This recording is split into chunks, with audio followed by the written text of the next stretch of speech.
Paulo Cruzada. Uh, this is not really funny. For what you did to Joseph Maspinas, Mr. Dennis Gill, take a look. Those two assholes. They are attacking Joseph Maspinas. They still attacking the father of David Gill, Mr. Dennis Gill. Paulo Cruzada, Ate Dina Guillermo. If both of you are being sued by Mr. Dennis Gill and also Joseph Maspinas, remember, Joel Ferrer, the uncle of David Gill, will see this.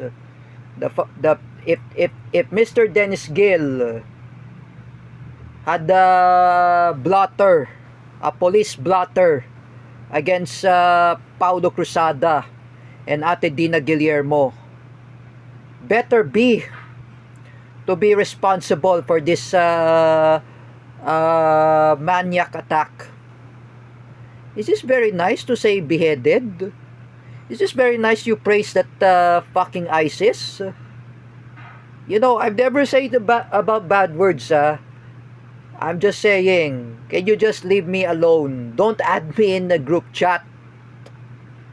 Paulo Cruzada and Ate Dina Guillermo, even my relatives, Nanay Ningning, Kuya Jojo, including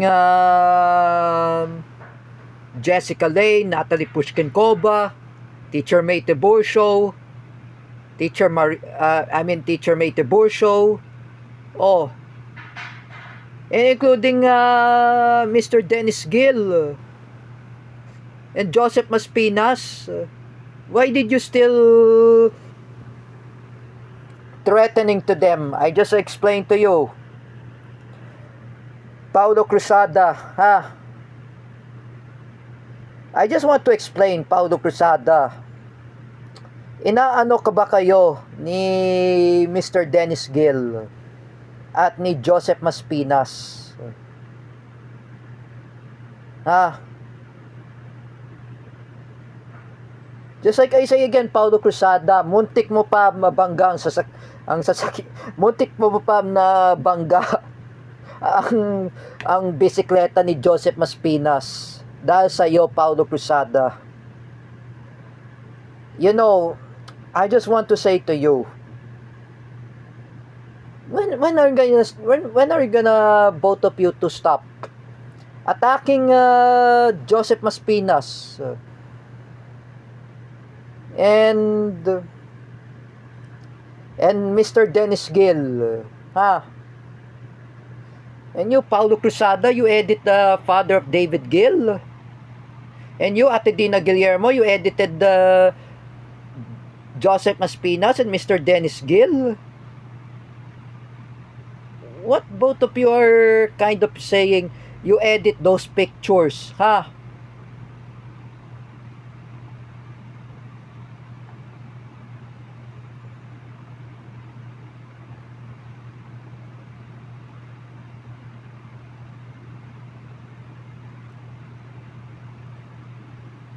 Just I'm saying, Paulo Cruzada, ha?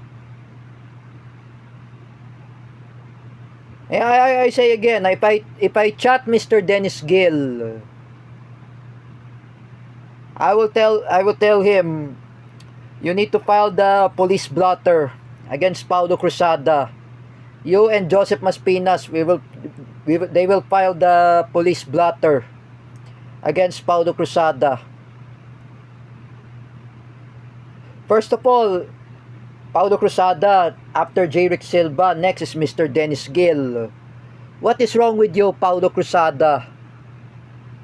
What do you want to manipulate the father of David Gill? He was quite behave. He was quite quiet. If I were you, Paulo Cruzada, I will kidnap Jordan Pilapil.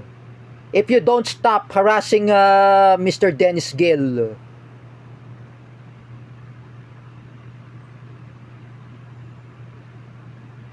And then you say about Marcos pa rin, you say about ISIS.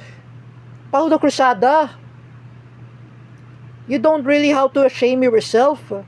Your father, Mr. Kulas Cruzada, was very angry at you. Nakakahiya na to, Paulo Cruzada. It's really embarrassing. You embarrass Jerick Silva. You embarrassing my relatives. You embarrass Nanay Ningning and Kuya Jojo.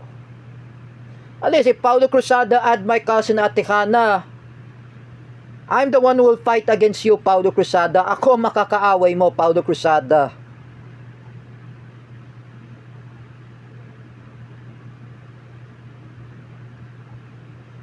You know, Paulo Cruzada, how many times I've been told by David Gill, that was his father, terrorism is not a knowledge. When I was in barangay,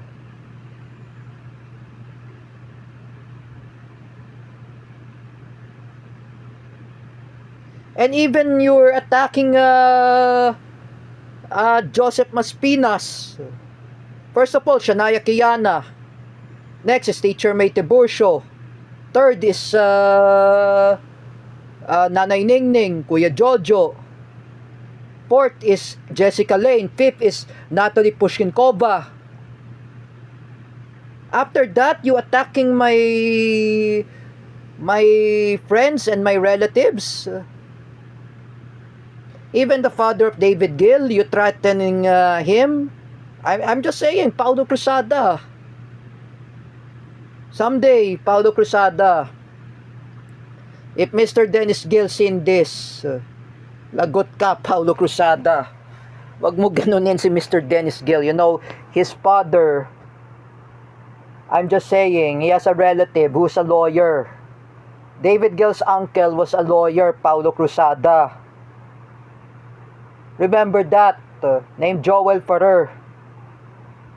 I asked, if you're watching this, Attorney Joel Ferrer, if I upload this in my TikTok, even my YouTube, you need to remind me. And I have a deal with you, Mr. Joel Ferrer, or Attorney Joel Ferrer. I just say to you, you need to file the cases against Paulo Cruzada. And message that the parents of Paulo Cruzada, Mr. Kulas Cruzada and Mrs. Marion Cruzada, they have a summon in the court. If Mr. Dennis Gill had filed the cases against Paulo Cruzada, Paulo Cruzada must attend the hearing in the court. Subukan mo lang, Paulo Cruzada, like I said to you. Putragis ka, like I said. You know you're attacking Mr. Dennis Gill. Or what you did to Mr. Dennis Gill? The father of David Gill, he doesn't do anything. Paulo Cruzada. Just like I say to you, if your parents are gone, pag wala nang magulang mo, Paulo Cruzada, sino ba aalagaan sa'yo, like I said? Kulang ka sa what's that? I just remember, kulang ka sa gabay. And I say again, hindi mo kasi binantayin si Paulo Cruzada. Because how many times I tell you, Paulo Cruzada, you're not listening. You're attacking everyone. Someday, Paulo Cruzada, you will pay for this.